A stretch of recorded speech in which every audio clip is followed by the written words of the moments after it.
And welcome to another exciting episode of The Energy That Surrounds Us. I'm your host, Michael, and tonight's show has a really amazing guest who I've had the joy of talking with backstage, and we've just been kind of laughing and cutting it up, to be honest. And so I am so excited for you all to be able to meet her and hear her story and everything. And so I could bore you with her bio and probably would end up doing it like no justice. So I am going to let her introduce herself.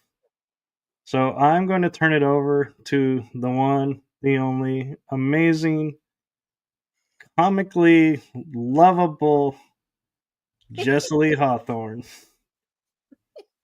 Well, thank you so much for that intro. I appreciate that. You're welcome. So, my name's Jessiy. I've been having paranormal experiences pretty much my whole life. And since I guess you could say since I grew up a little bit, I've been researching. I do CE5 events.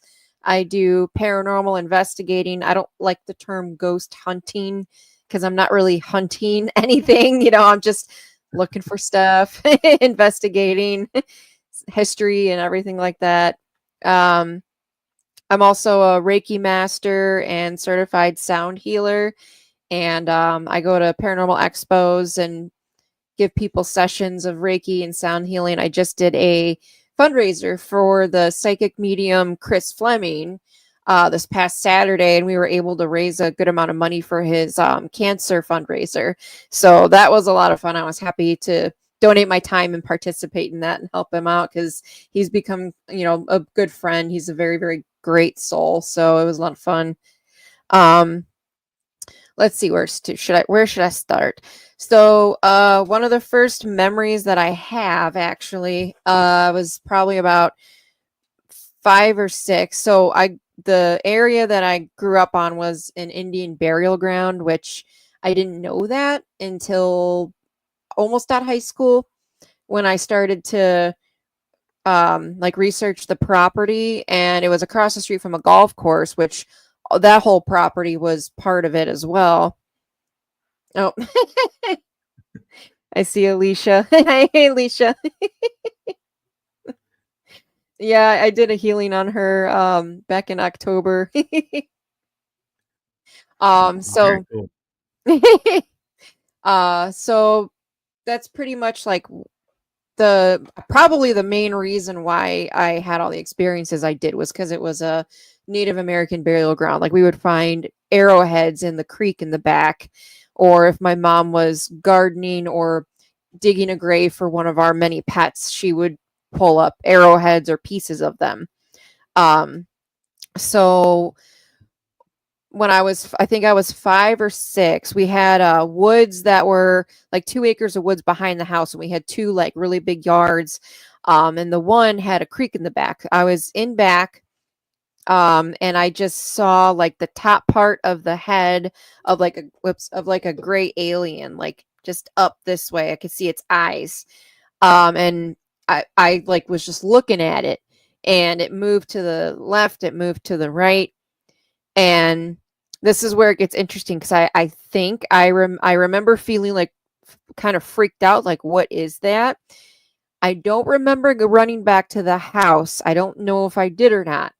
So one of these days I'm gonna get regressed and see if something actually happened or what, because I remember seeing it, being freaked out, and then I don't know what happened. So that was like that's one of my first memories of anything paranormal, I guess. And then the ever since I was young, that area, like I always just felt uncomfortable, especially at nighttime. My mom always told me I wouldn't go outside at night, and if I did, I had to like hold her hand, like clutch her hand. Um, and I actually slept in my mom's bed until I was 13 years old as well. She said that. So since I started being open about all of this, I think it was like November of 2023 was one of my first interviews.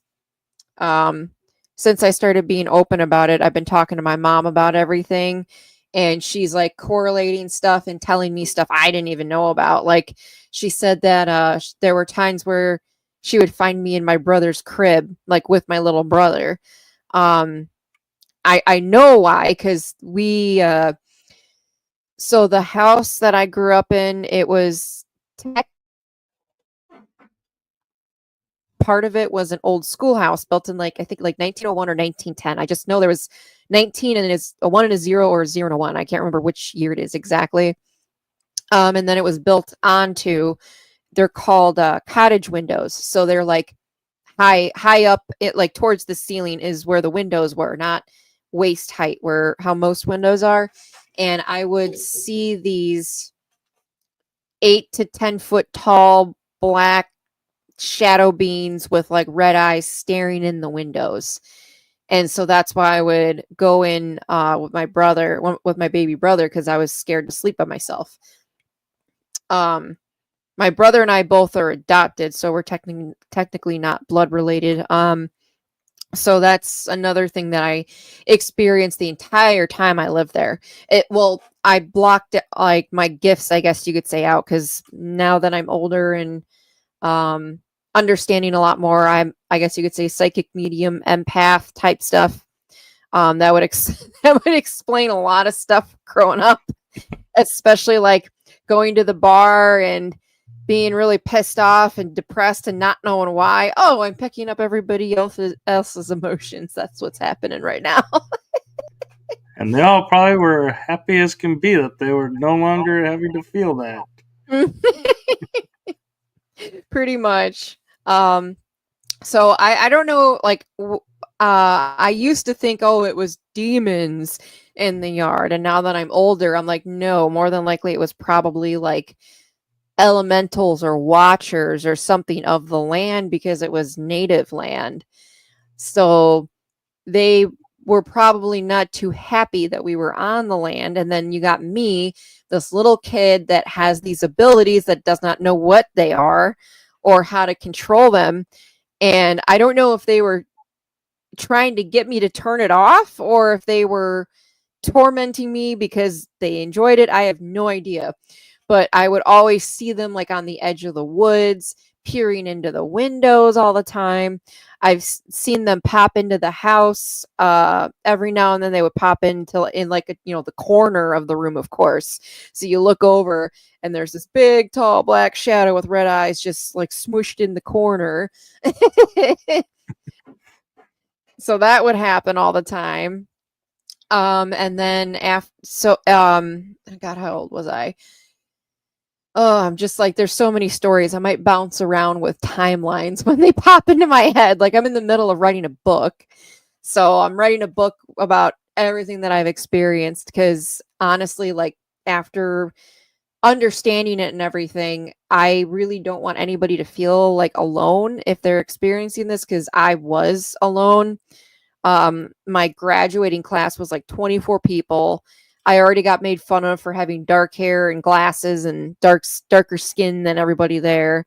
So if I talked about weird shit like this, yep, I was definitely the outcast. So dealing with all of this by myself, I think led to like the issues that I had like as a teenager in my early 20s, that I figured everything out now. But um Yeah, one I have an interesting thing for you. Is I find it interesting when I hear stories like this, and we always will gravitate towards they're either wanting us to be afraid or I'm not sure why they're there, but we never think of the third option of maybe they were there to help you craft your skills and mhm.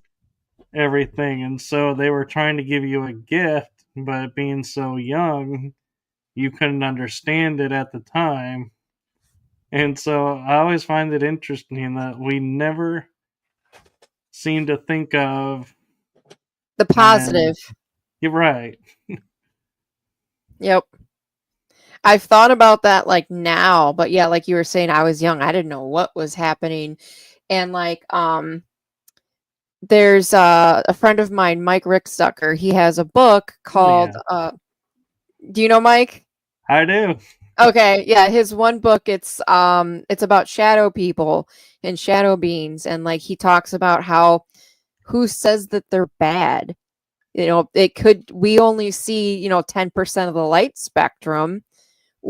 For all I know, that could have been like an angel or something, but I just pick it up as a black mass. So you automatically think, oh, it's evil. It's a big black mass.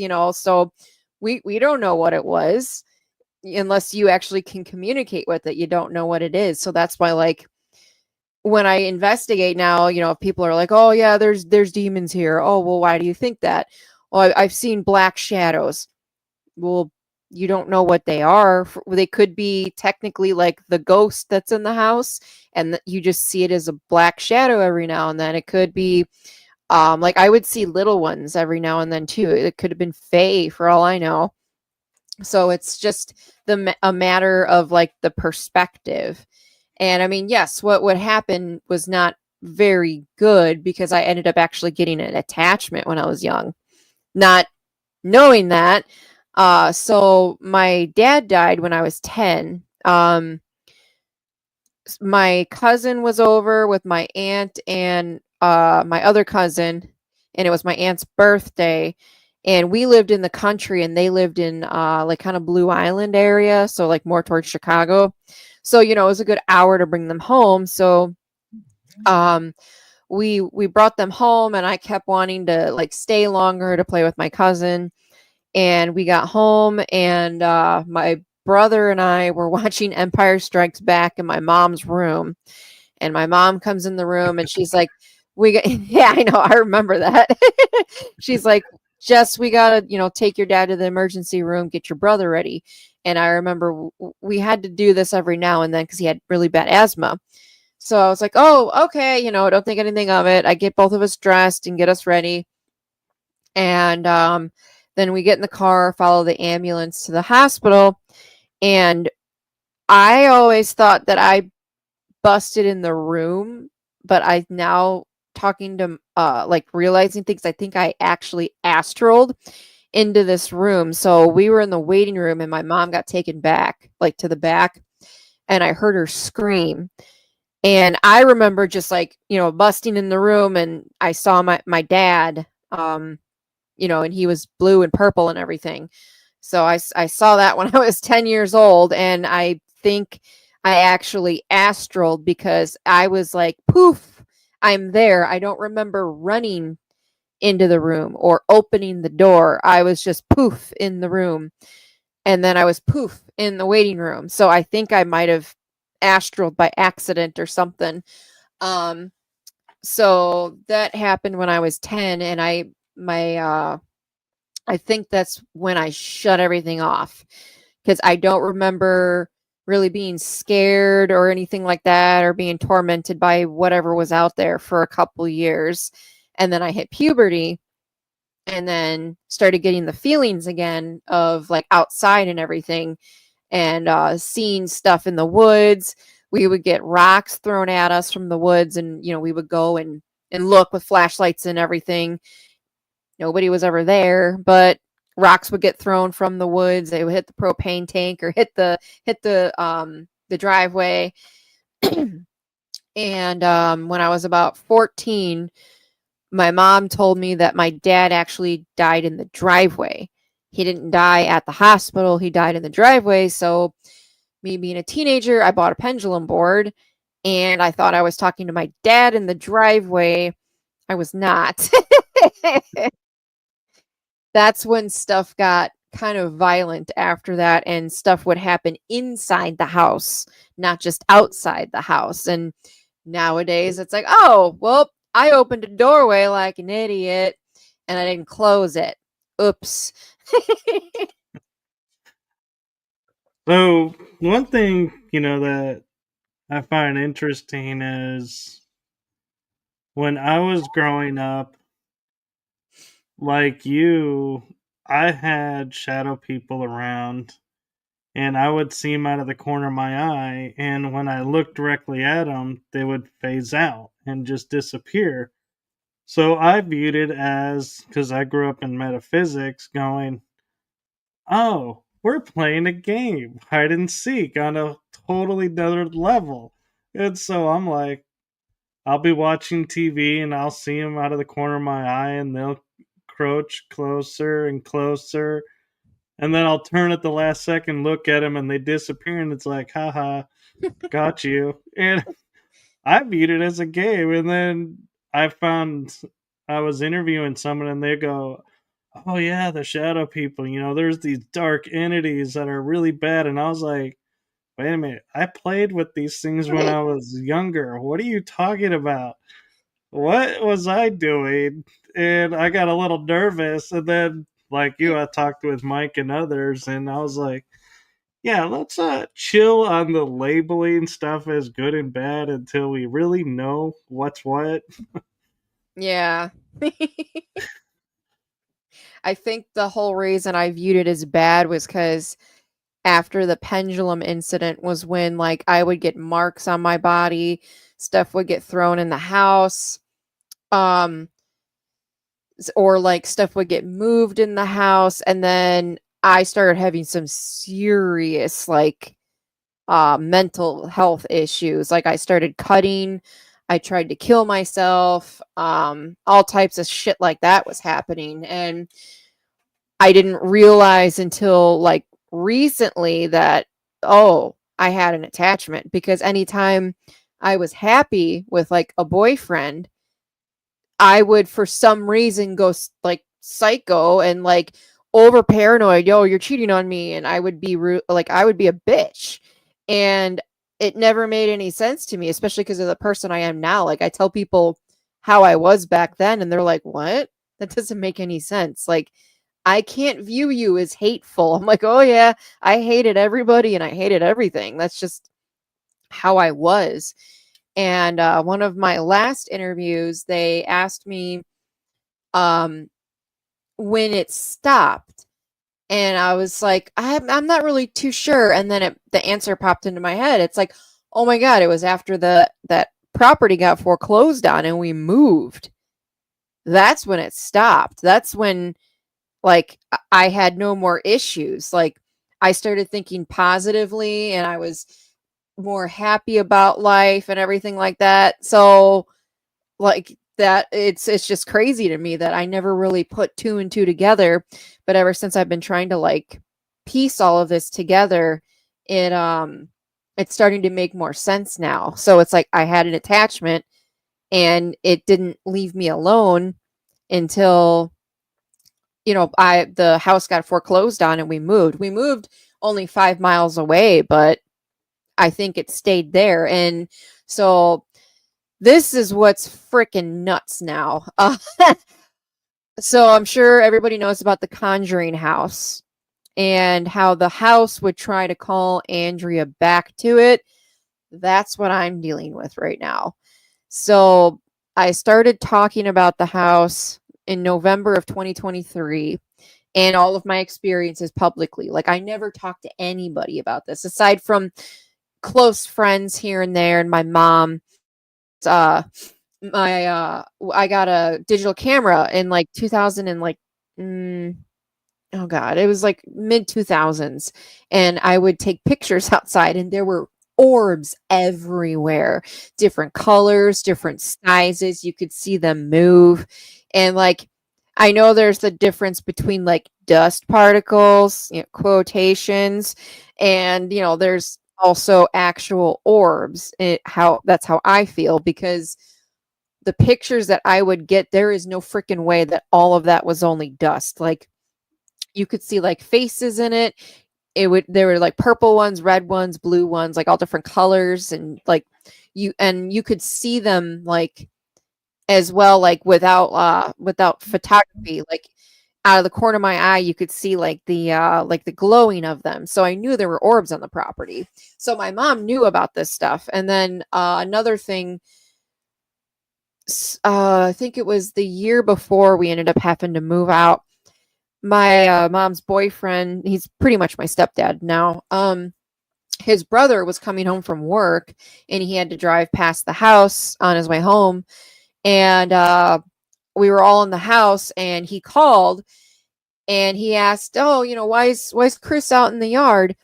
And my stepdad was like, "She's not in the yard. She's been inside. We've been inside watching TV and stuff." And he pretty much said that he saw a woman in the yard, and he thought that it was my mom, but it wasn't my mom. We were all inside, so we were like, "What the hell?" So somebody that he's like into this stuff more than my stepdad, but that was one of the times my stepdad was like, I don't understand what how he couldn't wrap his head around it. So he went Yeah, out he went outside with the gun, like making sure nobody was in the yard. it would So have been funny to see his face if it was mimicking her and being like, do you shoot or do you sit there and run back inside and go, wait, you're here. I just saw you out there, but you're here.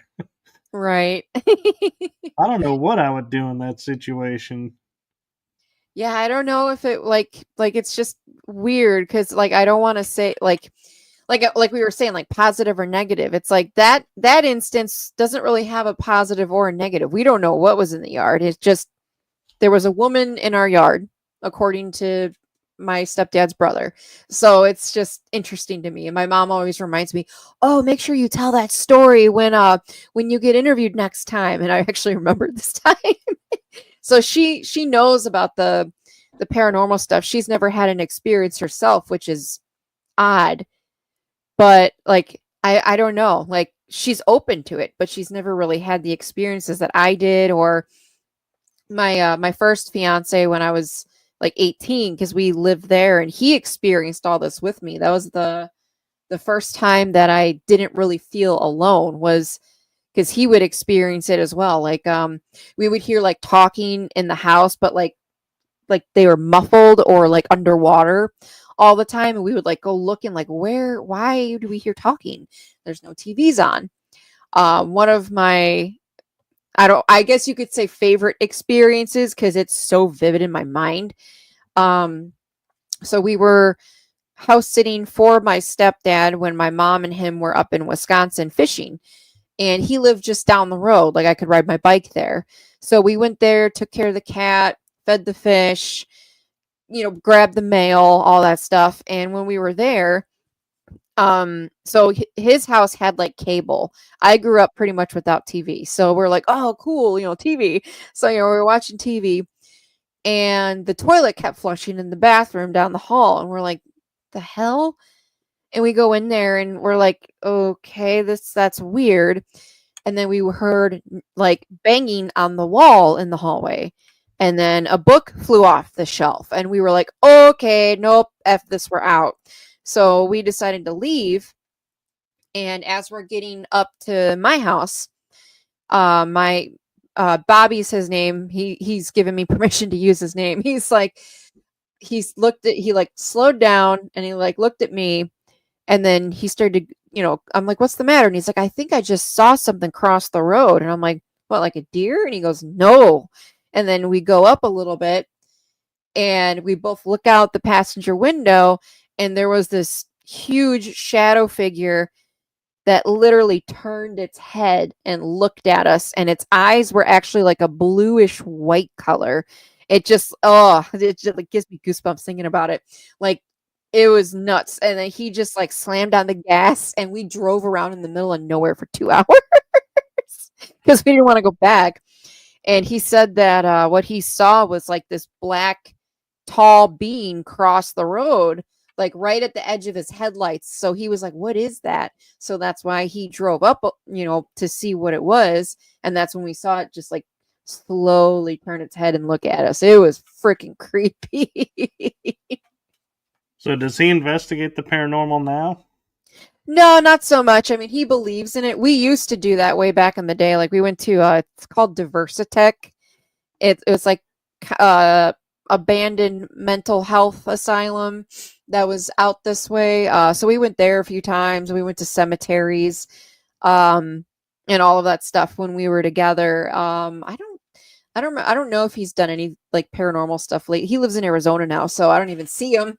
But one of the instances that he actually reminded me of, like I vaguely remembered this, but wasn't too like I didn't have the details, and he filled in the blanks for me. So, oh God, what year was it? Probably 2007. I'd like to think 6 or 7.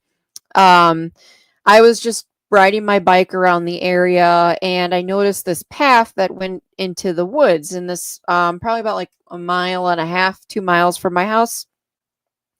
And I, went down it, and it was a cemetery, and I'm like, whoa, okay, this is like there's no road. It's literally just like tall grass path that goes into the woods, and there's this big clearing, and it's an old cemetery, like with older gravestones, and you can tell nobody goes there. Like there's no tire tracks, there's nothing. um and I noticed that a lot of the gravestones looked off to me, and I couldn't pinpoint it. And then I got a really bad feeling, and I'm like, nope, I'm out. And I brought Bobby there, and that's where we saw that the ground was disturbed by several graves. Gravestones were, I don't want, not knocked over, they were like chopped in half pretty much. And then we noticed that there were piles of gravestones in the form of a pentagram, and in the middle there were 4 that were stacked on top of each other with candle wax on it. So we put 2 and 2 together, and we were like, ground's disturbed. There's graves that are kind of dug up. There's a pentagram in the shape, or gravestones in the shape of a pentagram with like some type of altar in the middle. F this, we're out. So we left, and I don't remember how long it was, but we were talking to some friends about this, and they were like, "Oh, I want to go. This sounds cool." And we're like, I don't know. And they talked us into it. And one of our friends that came with was like army guy, like if I can't shoot it and kill it, it's not real type of skeptic. So he came with us with like, a buck knife and flashlights and all that stuff. And then our other friend came with, who was also a skeptic, but was a little bit more open. And so as we're walking there, we kept hearing something next to us in the woods. Like, and then we would stop walking, and there would be 1 or 2 footsteps more, and then it would stop. And that kept happening. So my army friend was like, what the hell? So he like went in, towards the woods with a flashlight, knife out. Hey, who the fuck are you? Cussing, I'm going to beat your ass and everything. And he's like, I can't find anybody. What the heck? And we're like, okay, let's keep going. So we kept going, and that still kept happening. And it was like, he could not wrap his head around it. And then we almost got to the cemetery, and he was just like, yeah, let's go back to the car. I don't like this. Let's go back to the car. And we're like, okay. And it turns out that he actually saw like a big black figure like right at the end of the cemetery. So like there's the path, and then you can vaguely see how it opened up into like the big circle. And then he said it was like at the edge of the woods. He could see that. So we left, and then within 2 weeks time, everybody that went almost died in a car accident. My army friend wrecked his crotch rocket because there was a pile of pallets in the middle of the road. Our other friend wrecked his car because there were 2x4s across the road randomly. And this is all in the country, and when we grow up in the country, like, oh, 2 stop signs up, you take a right, then you go up to the weird looking tree, you take a left, those types of directions. So we we knew the area really well, and so it's just crazy that those 2 things happened. And then when it was, I guess you could say, mine and Bobby's turn to almost die. So we were leaving our one friend's house, and he was like maybe 15 minutes from my mom's house, and we're driving and everything, and then it's raining like really, really hard. I've got one of those gigantic CD books in my lap that, like four on each page, and it's like 500 pages or whatever. I remember those. Yep, I had one of those on my lap. I'm looking for music and stuff, and I hear Bobby go, "Oh, fuck." And before I could even register anything, I get slammed back in my seat, and then boom, the CD book goes, it hits me in the face, and I'm like, well, ended up getting a concussion from that. I was so those CD books can give you a concussion, just so you know. So, It's amazing we survived. right.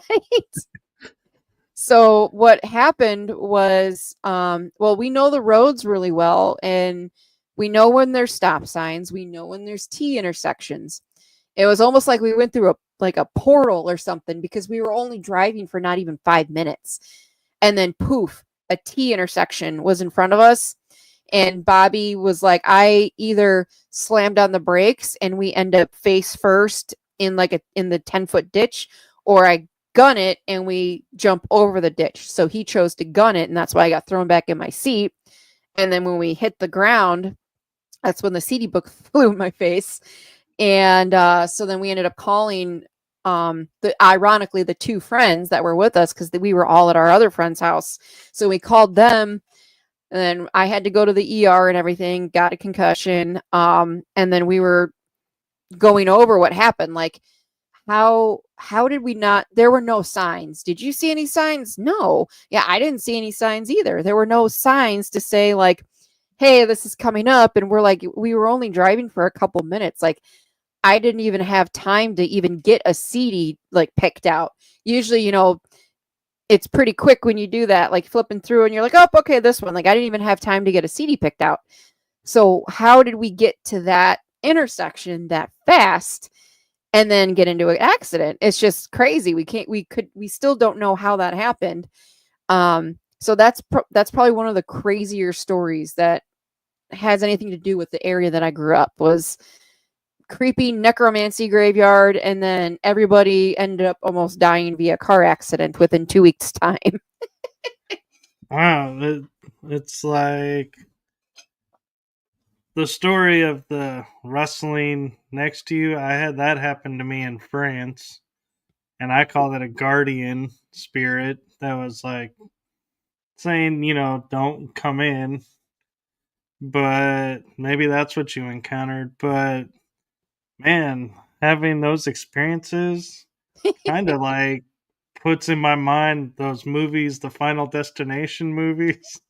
And I'm like, man, Right. you like lived it. And wow, and beat the odds. And It's like, was that yeah, a warning, or were they actually trying to kill everybody? Like, it's too, quote, coincidental that everybody that went that night all ended up almost dying in car accidents due to like crazy shit like that. Like pile of pallets in the middle of the road, 2x4s across the road. Like, yeah, that's what I mean. It just sounds like the movie Final Destination. Something falls in the road that causes this to happen. But to me, I get the feeling like somebody at some point done ritual there, mm-hmm. and not the nice ritual either.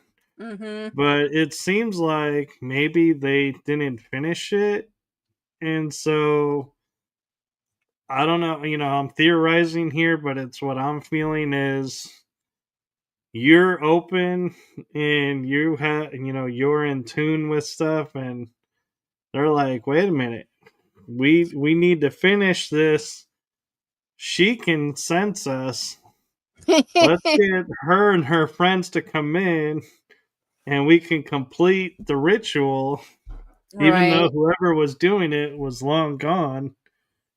And so maybe that's what happened is the spirits were left there unattended. And, because like you said, you stumbled on this path that you had never seen before, Hmm. which to me sounds like something invited you in and was wanting you to come in. Yeah. I always got the word watcher always, that's the word I would get whenever I would think about that area, is like a watcher. And that area actually unfortunately had, I don't know if it's still going on today, but there was a lot of like satanistic type shit that we witnessed by accident. And then I recorded EVPs of like chanting and then screaming down by a creek as well. That's actually how I kind of got introduced into the ghost type of stuff, because I didn't know it existed. I just thought weird shit happened where I lived. So, And then interesting question for you yeah. is, you grew up on the Indian burial grounds and you say this was close to your home. Were you still on? Do you think you were still on the burial grounds, or do you think you had left the burial grounds and that's where the ritual took place? So the cemetery was I think it was off of the burial ground, because the burial ground was the golf course across the street from us, and then our property, from what I remember with the research that I did. And then the cemetery, I could probably Google Maps it to get the exact miles, is like at least 2 miles, I think, from 1.5 to 2 miles from where my house was. So, interesting thought that I'm putting together here is, you being on the Indian burial grounds, they can't touch you. So they find the spot 2 miles away to get you. Hmm. And so I feel like maybe they couldn't cross the barrier of the burial grounds because the natives that were there, the indigenous, may Hmm. still been protecting you in a way. And so they were like, oh, this is a level of protection we can't touch because it's natural, native to the land. And so the ritual had to take place off the land. And so they had to get you away from the grounds to get you to come to where they were. That's interesting as well. Oh, so like when I was saying about like the house calling me back to it. Um, so I'm friends with somebody that was talking about doing like a documentary about me and that property and everything, because it's, like The Conjuring and all the other good quote unquote Hollywood movies about this type of crap. That I actually lived. So he Yeah. was talking about doing that, and I was like, "Oh, okay." And he was like, "So you said that the house foreclosed on and somebody bought it in 2012?" I'm like, "Yeah." And he's like, "Do you know who bought it?" I was like, I don't think so. I've only been back to the property once, and it's still to this day not finished. They redid the house and the garage, and unfortunately tore up a lot of the land. So I think whatever is there is not happy about that, because my mom would add to it. She would plant flowers and a pear tree and tomatoes, and everything. Like, she would add to the land. She never took away from it. But so one day I was in the Facebook group for the town, and just scrolling, and I saw my property, and I'm like, oh my god. And it literally, thank god I screenshot it, because somebody took it down like not even a minute after I saw it. It said, does anybody know what's going on with this property? It's becoming quite an eyesore because it's been vacant for a decade. And I screenshot that, and I was like, holy crap, nobody lives there, like what? So the person that owns it, they on the outside they made it a 2-story because it was only a 1-story. There's no siding on it. There were no walls, there were no stairs built, like literally nothing was done. Like they started it and stopped. So after my one friend asked me, if I could find out who owned the property, so probably about around Christmas time last year, I really got the bug up my ass to figure out who owned the property. So I joined this like county clerk website and was able to, put in the property. And, July 2012, it was sold for a lot more money than I thought the place was worth.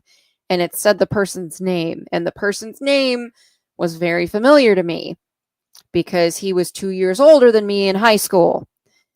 And I literally, like, excuse my French, but I shit my pants. I'm like, oh my God, am I friends with him on Facebook? And I looked, and sure enough, I was. And I was like, oh my God, I'm friends with him on Facebook. Oh, I don't know what to do with this information. And I don't know when we became friends on Facebook, but we've never interacted with each other. Like, I never saw his posts. He never did anything on mine or anything like that. And on Christmas, so this was like 2 or 3 days before Christmas. On Christmas, I did my whole, happy Christmas, everybody. Have a great day, blah, blah, blah, blah. And then he commented, Merry Christmas, Jessiy. And I'm like, what the hell? Like, I don't know how to process this. Okay. And I was, talking to my one friend. I'm like, I know who owns it, and we're friends on Facebook. I don't know how to go about talking about this though. And I didn't have the cojones to really message him just yet. And then one day I did. And I was like, oh, hey, I don't know if you remember me, but you actually own the property that I grew up on, and my dad actually passed in the driveway. Would you mind if I stop by there from every now and then to, just check out the property and everything? And he messaged me right away and said yes. And actually, I friended you on Facebook because I saw that you're really spiritual. So am I. And I'm like, okay. And like, that's interesting. And he brought up the paranormal before I did, because I'm like, how am I going to like be like, hey, so can I like investigate my old property? I know it sounds weird, but No, like, what you do is you go, hey, have you seen any ghosts lately?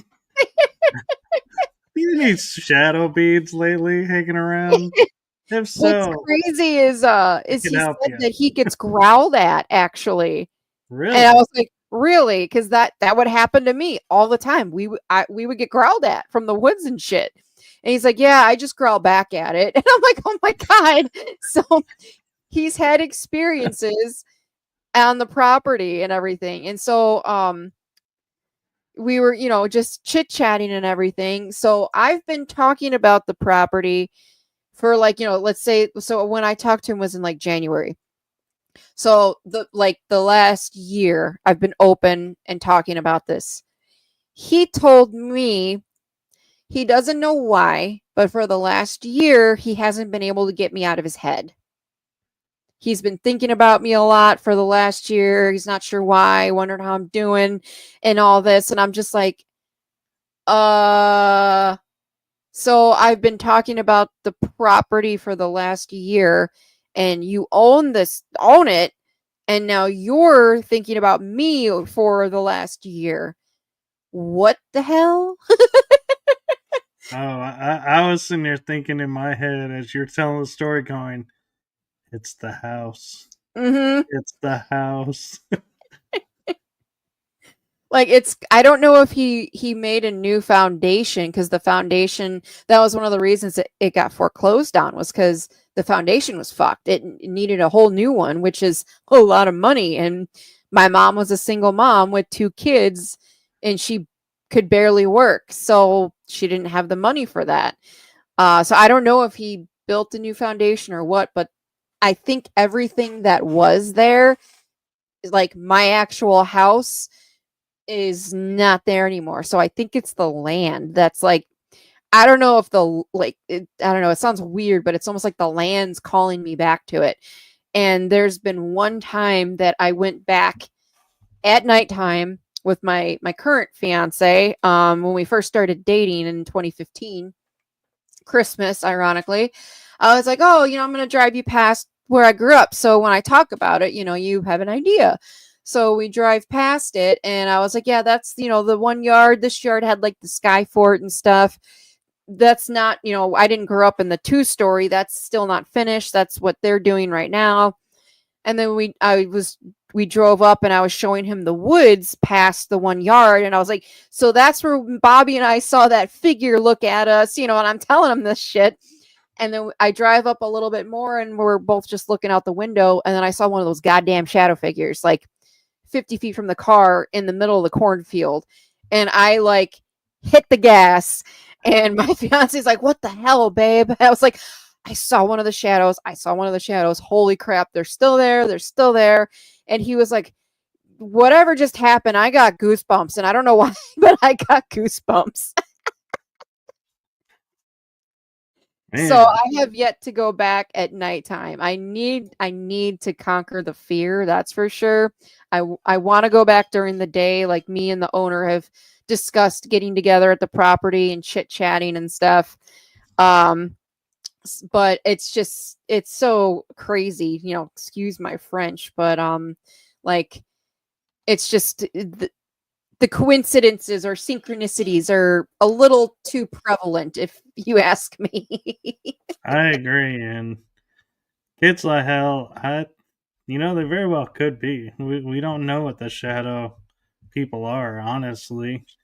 And I'm sitting here kind of laughing in my head because I've been known to be like extreme, like tests for relationships, but not like you. I have never like gone and been like, okay, so this is where I seen this. This is where this happened. This is where this happened. So, are we having a second date? It's like, Lay wow. it all out there. Fuck it. Oh So, god.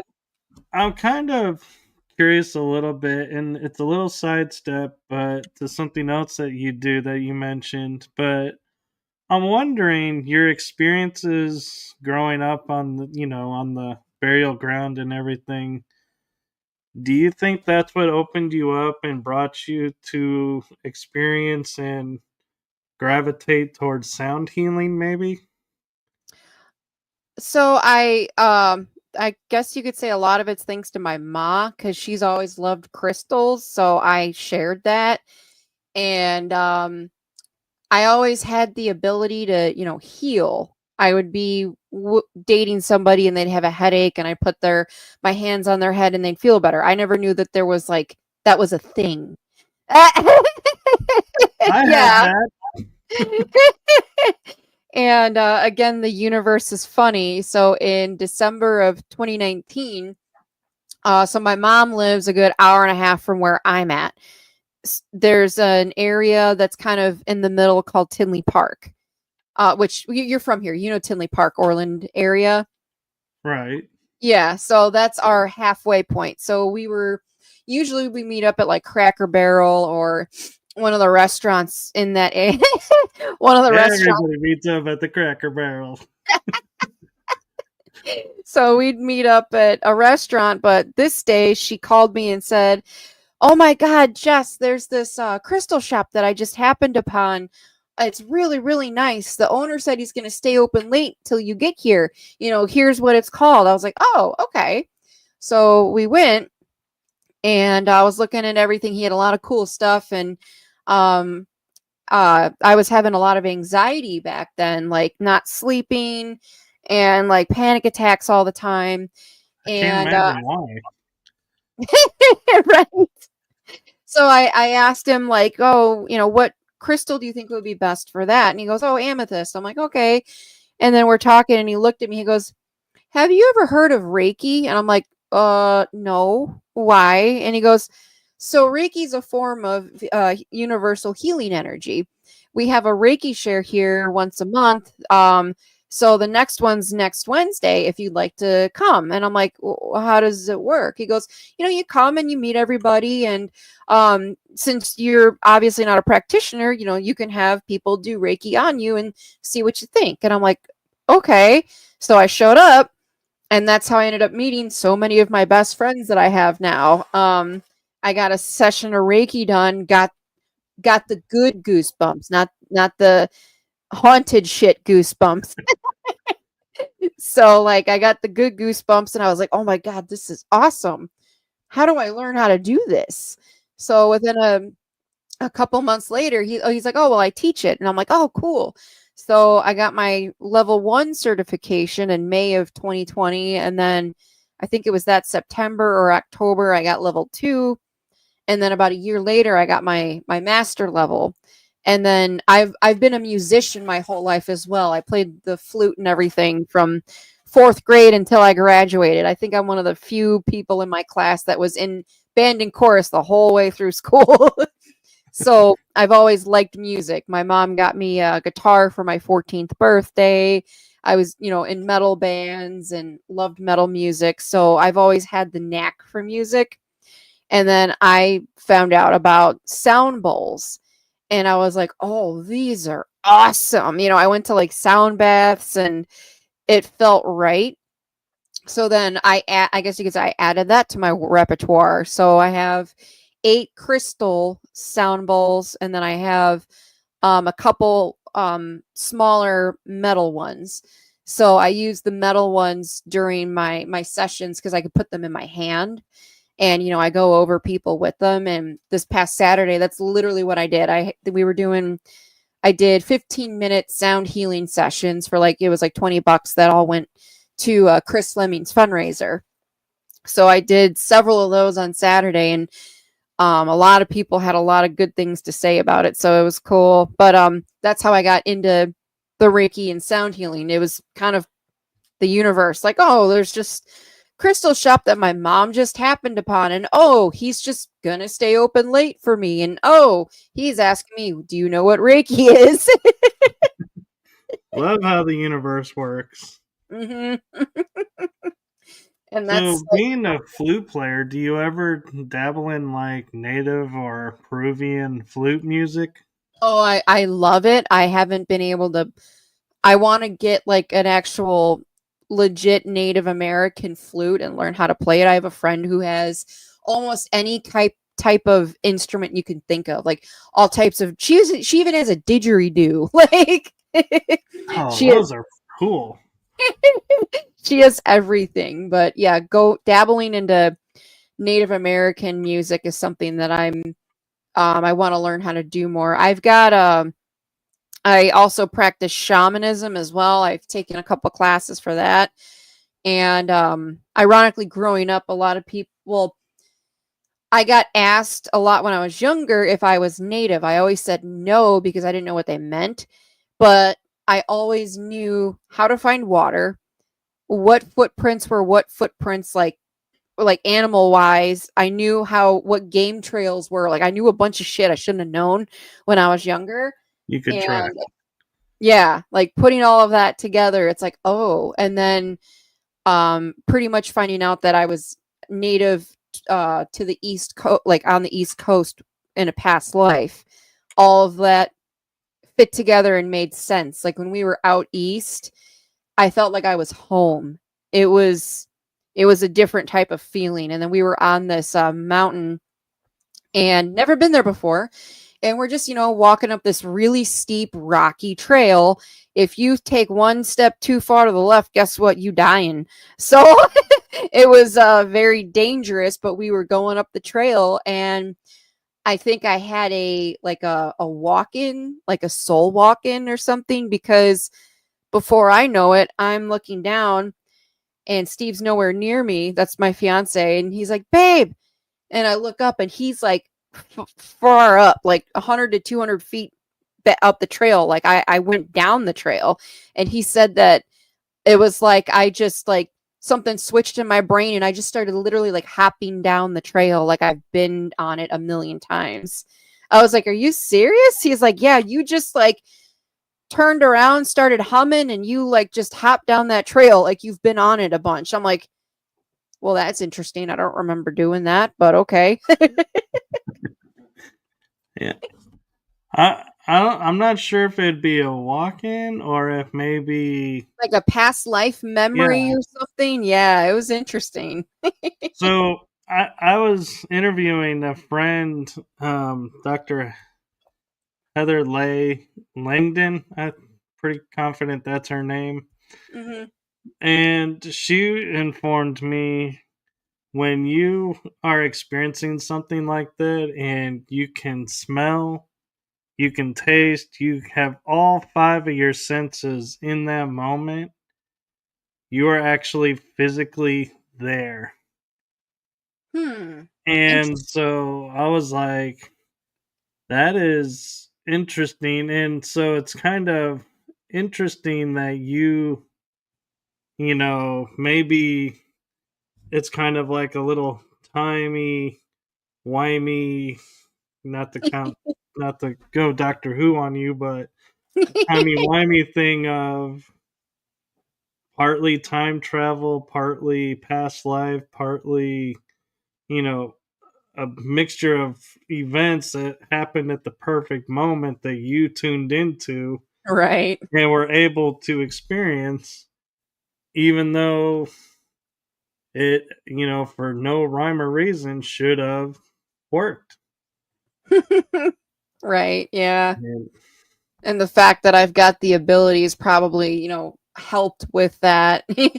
I'm still learning to use them properly because a lot of the times I'll just get stuff or stuff will just happen and it's like, oh, okay, so I don't have like an on or off switch yet. I'm still working on that. yeah. Oops. So, what is in the future for you? What are you looking to grow and do, or do you have any plans or any thoughts of what's next for you? Well, I do the paranormal expos around the area. I do the Reiki and stuff. I actually have my very first speaking event, July 19th in at Broadhead Manor in Broadhead, Wisconsin. So I'm really looking forward to that because that's what I want to do. I want to get a book out and then go speak at different paranormal conventions and events and everything about this type of stuff. Like I like doing my healing stuff too. So it's like is that's what I want to do, just to have my book out and then literally have my life be consumed by traveling around at expos. I have No, an I'm the same way. Hopefully, maybe we'll cross paths. I know, right? I need to get down to Texas one day. That's still somewhere I want to go. um, I have an expo June 7th in Countryside, Illinois, the Chicago Paranormal Convention, and then I have a fundraiser at the end of June. June 12th, I'll be in Rockford, Illinois at a paranormal convention. And then the 19th is my first speaking event in Broadhead, Wisconsin. So that's what I've got booked so far. And then also I love interviews and podcasts and stuff. I was a co-host on one. It just it didn't fit with me. Like I like telling my story a lot, or I like to ask people about their experiences, and that's not the way that the one podcast worked. So it just didn't fit very well. And now that I don't do that, I get interviews and stuff, and people want to hear about my story, which I love talking about it now. When I was younger, not so much, because it gets like if I hear someone that has had this same type of experience as me, it's like, oh, cool. It's kind of cool. Like, oh, somebody else had that happen to them. It's not just me. And that's the whole reason I started talking, is because I don't want other people to feel like they're isolated or alone when it comes to certain like paranormal things. Because even if it is scary, it might not be negative, like we were talking about. You don't know, but it's going to be scary at first. Well, and what people don't realize today is, and yes, I'm going to age myself because I have a feeling a few years older than you, but growing up, we didn't talk about paranormal. Mhm. Paranormal was not a subject you ever brought up. And Mhm. so if you had something happen, you kept it to yourself and you just buried it and was like, kept telling yourself it didn't happen, it didn't happen, it didn't happen. And that's how you survived to getting older. Like you were saying, because people would tease you and make Mhm. fun of you. And so today, it's like, we have all these paranormal shows. We have so many Ghostbuster movies. Yep. I mean, the paranormal is like an everyday conversation now. So it's a Yep. much different world for the investigators now than it was growing up. And so when we say, it's hard to, we didn't want to talk about this, it's not because we didn't want to be on TV or we didn't want to, all of this. It was a forbidden topic, actually. Yeah.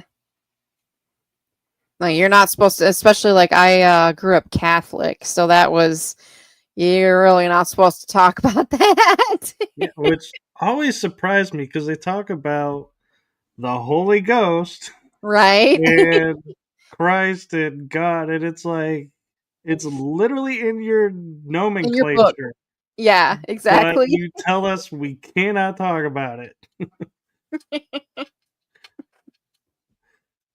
Yeah, I'm so happy that it's become a little bit more normal now. So it's like back then it's like you had an experience, what are you, psycho or something? That's the reaction that you would get. And nowadays it's like, oh, what happened? More people are interested in it. And my fiance is a skeptic, but he's had his own experiences and he knows that I've experienced what I've experienced. He doesn't doubt what I've felt. Because there's been times where we'll be somewhere and he'll be like, babe, I don't feel right. I feel weird. I'm like, oh, what do you mean? He's like, my stomach is in knots. Like, I don't know. I'm uncomfortable. Something's off. And I'm just like, oh, yep.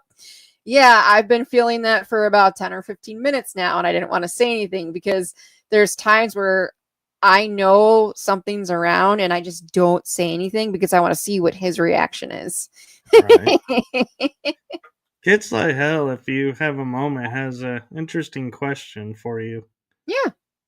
She wants to know, how can you tell if something is genuine or fake, like people fake videos for views, etc. Nowadays, it's definitely harder to figure that out. Like when I started getting into this, we still had like the VHS tape recorders and the mini cassette, EVP recorders. Now everything's so digital. Um, it's all like there's people that still think the Patterson Gimlin film is fake. There's people that think it's real. I know it's real to me. So the best way, I guess, is watch it over and over again. And then you could also put it into different like groups and have some people can pick it apart. I have a friend that is very good at that. So it just depends on what the footage looks like. And then also, since I have abilities, I tend to just know if it's fake or real. Like there's been some videos that'll pop up, like UFO stuff, especially because UFO is another specialty of mine. People will be like, oh my God, look at this. And I'll be like, that was like created. That's not a real UFO. And then I'll have ones that people think they have a UFO, and unfortunately, it's like lens flare or something. So it all just depends on how it looks, I guess. And then, like I was saying, if you aren't sure, there are plenty of groups that can actually look at it and pull it apart if you are interested in doing that. Well, and one thing too I would add to that is if you look at it and you look at this photo and go, this is something I could make that, chances are it's probably fake. Right. Yep. If it's something you feel like you could recreate or you've seen very similar to it on like a show where someone's showing how this is done, chances are they probably watch the same thing and just trying to do a little shinier look to it to make it try to be less obvious, but Right. you can Yeah. still have a little bit. But my general view is kind of like you were saying, if your intuition says it's real, go with it. If your intuition says something's off about it, trust it. Something's off about it. Doesn't necessarily mean it's fake. It just means there's something being like cut from that image that they didn't want you to see. So it's like there could have been like, talking about a UFO, there could have been a UFO and they caught a shadow and they cut the UFO out so people will have more belief in it. Does it make that photo fake? No, but it's not a true photo either because they removed part of the image. Mm-hmm. So it's being It's fake a or real. slippery slope. It is. And so, what got you into UFOs since you went My there? book actually about that. Oh God, what's up? Oh, Did I freeze? you froze for a brief second when I was asking. Since you brought up UFOs, what got you started in that? I've seen them my whole life. Like growing up in the country and sky watching, you knew there was different stuff up there. So I've always been fascinated with that, as well as like those were the books I would grab at the library, like UFO, ET species, and then in 2020 I watched Close Encounters of the Fifth Kind, Stephen Greer's film about CE5s, which that's what it stands for, Close Encounters of the Fifth Kind. So I started doing CE5s, and I've seen some amazing things doing that. So that's like, I have a group that I guess you could say I'm the leader of in the area, and we go out to the country and see what you can see what we see, whether it be land based or up in the sky. So it's a lot of fun. I enjoy it. Yeah, are you one of those groups that's shining the lasers into the sky? Well, to an extent, I have rules with that. Like, use it to point out what you see. Like, if you're seeing something, you're like, oh, it's right there. Okay, where's right there? Like, you need to show me exactly where you're seeing it so I can see it or try to videotape it because I have a Psionics Aurora Pro camera, which is very nice night vision, especially for the sky. So that's the main reason that my group uses the lasers. And we also use them, like, if we are pretty sure that it's a craft, we'll use it to blink, like, blink at it 2 times, and then it'll blink at us 2 times. So those are the reasons we use the lasers.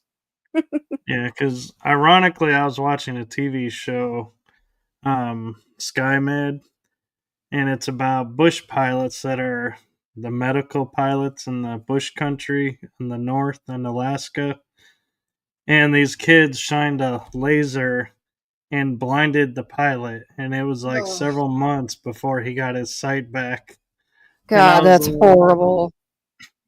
and I always took the opinion, these crafts travel through space and interdimensional pathways.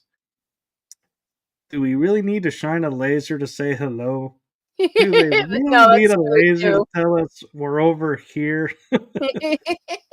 I was like, when Dr. Stephen Greer first said that, I was like, you realize you're telling me a species that is far more advanced than us can't find us if we don't shine this laser up?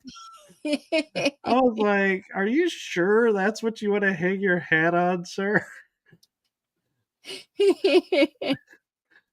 Oh God, yeah, there's so many different types of people are really expanding when it comes to like CE5s and stuff. Like I think almost everybody starts with Dr. Greer and then they kind of do their own thing. I was just at the Contact Modalities Expo in Wisconsin the first weekend of May. Oh my God, it was amazing.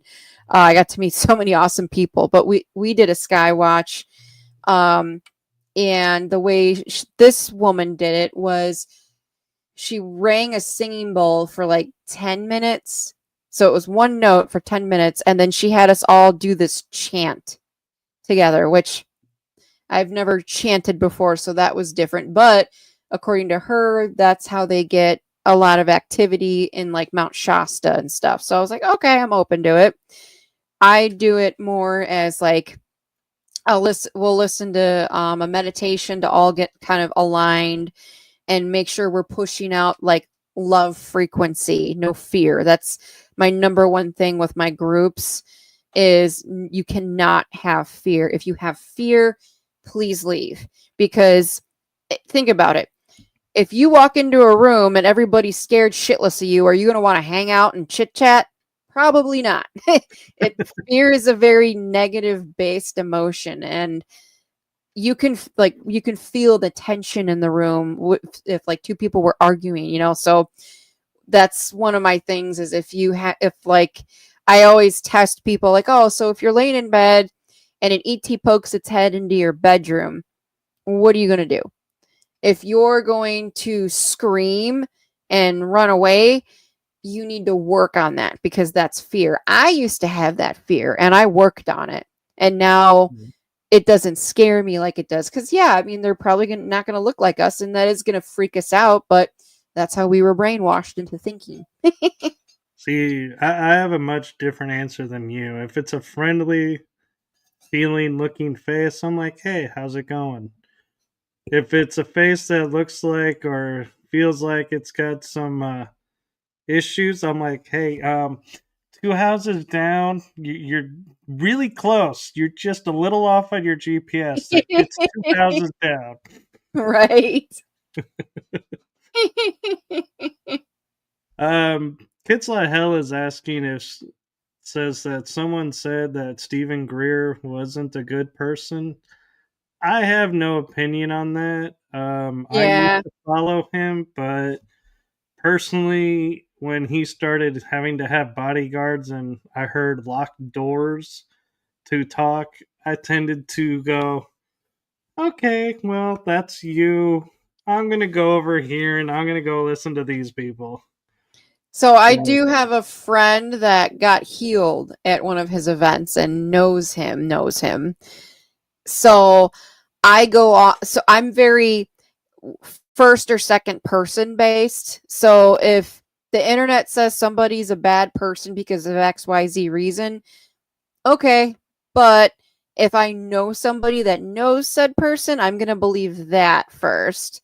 So I know from one of my friends that knows him and has been to his events several times that, he's not a bad person. The whole reason he needs a lot of the security is due to all the work that he's doing. He has a lot of shit that he probably shouldn't have, government related type of shit. yeah.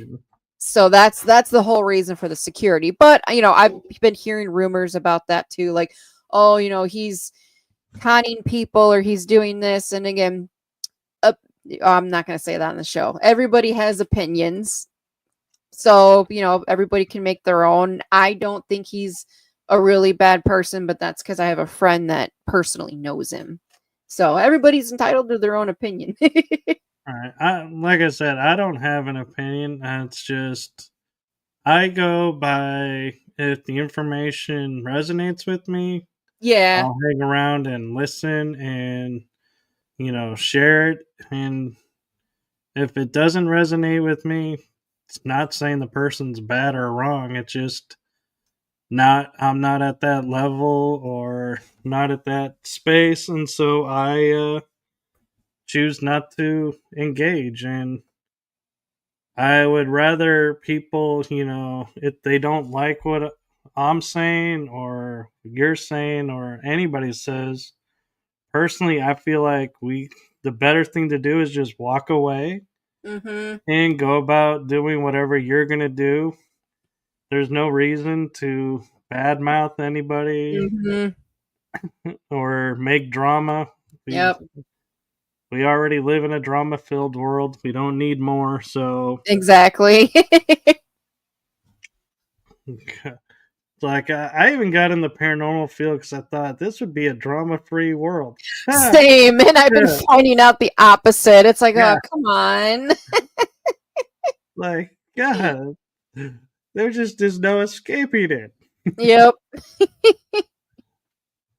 But Oh, God. again, I even when I get it in the paranormal field, I choose not to engage it and just I'll listen and then I'll just be like, okay, I'm here to do this. This is what I'm doing. So you can tag along or not, but that's my take on the drama in the paranormal field is I don't engage it unless I have Yep. to.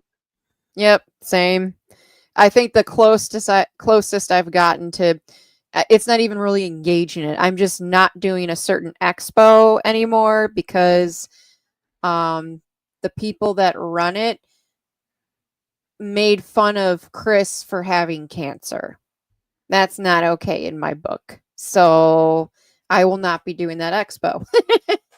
Yeah. And so yeah, and I mean, and one of the things that I find funny is when I started doing the show and started doing paranormal events, I would always go to like para unity events.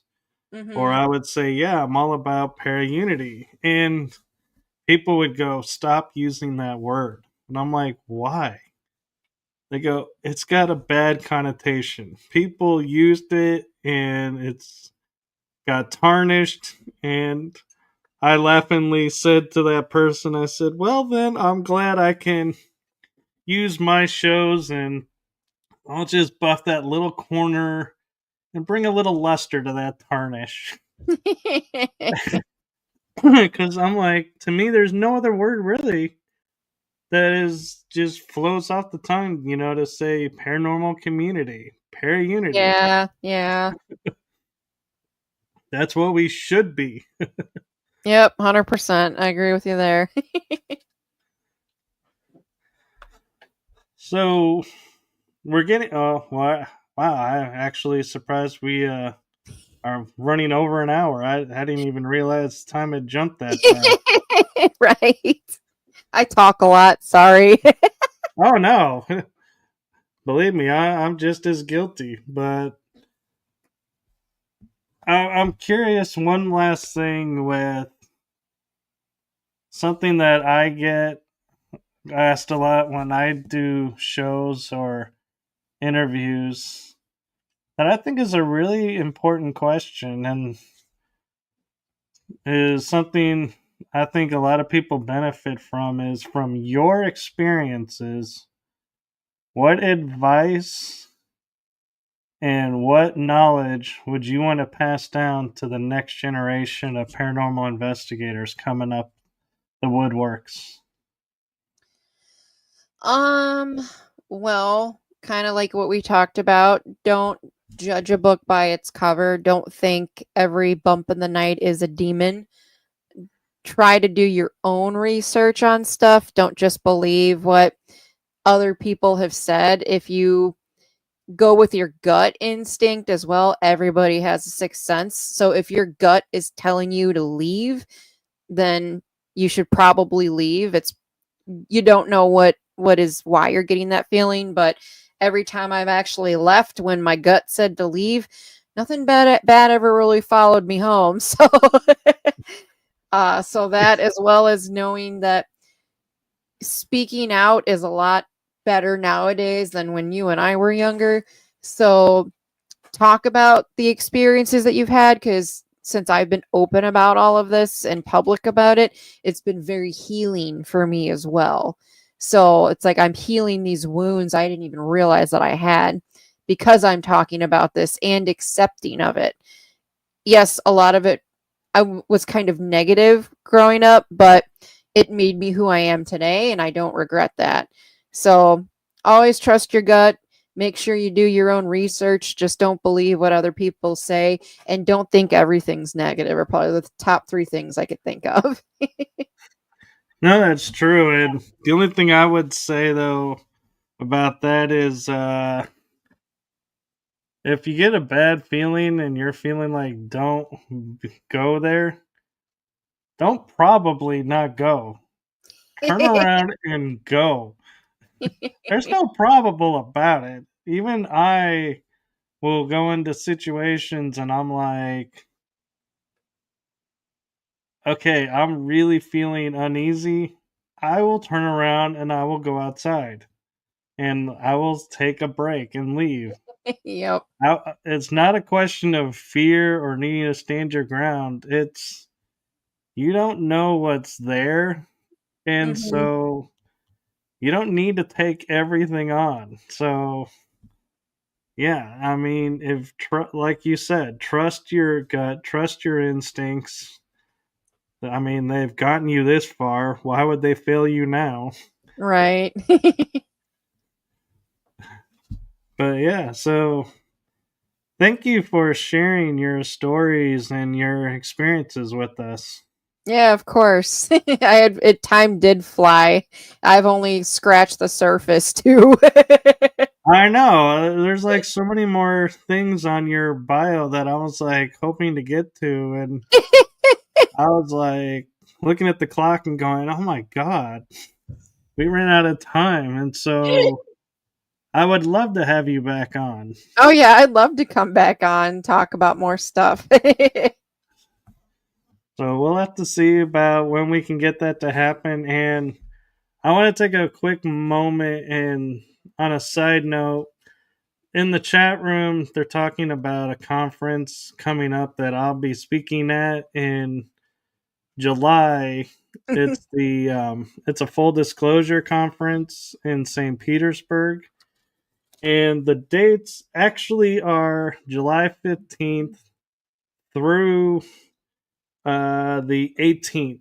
So tickets are available. So those are the dates. Thank you to Derek for sharing what he has there for it, and I'll be meeting him there. And anybody else who wants to come, I do believe it will be streamed Kits Like Hell, but don't quote me on that because I believe Brian said they are going to stream it, but I will let you know, and I will, when we get closer, I will do some shows promoting the conference with more details. So thank you, everyone in the chat room. Thank you, Jesse, for Yeah, thank you. sharing your night with us. And so, wherever you are in the world, make it a blessed day and night, or, if you're asleep, feel free to subliminally wake up, find this episode, push play, hit the like button. It always helps. And, oh, there he's giving some info that'll help people with it. So, there you go. So, thank you, everyone. Have a wonderful night, and we will see you on the next episode. Good night, everybody. Thanks for tuning in. Yes, and thank you again. This was so much fun, and thank you for trusting me with your stories. And of course. Thanks for having me on. Everybody have a good night. Yes, good night, everyone.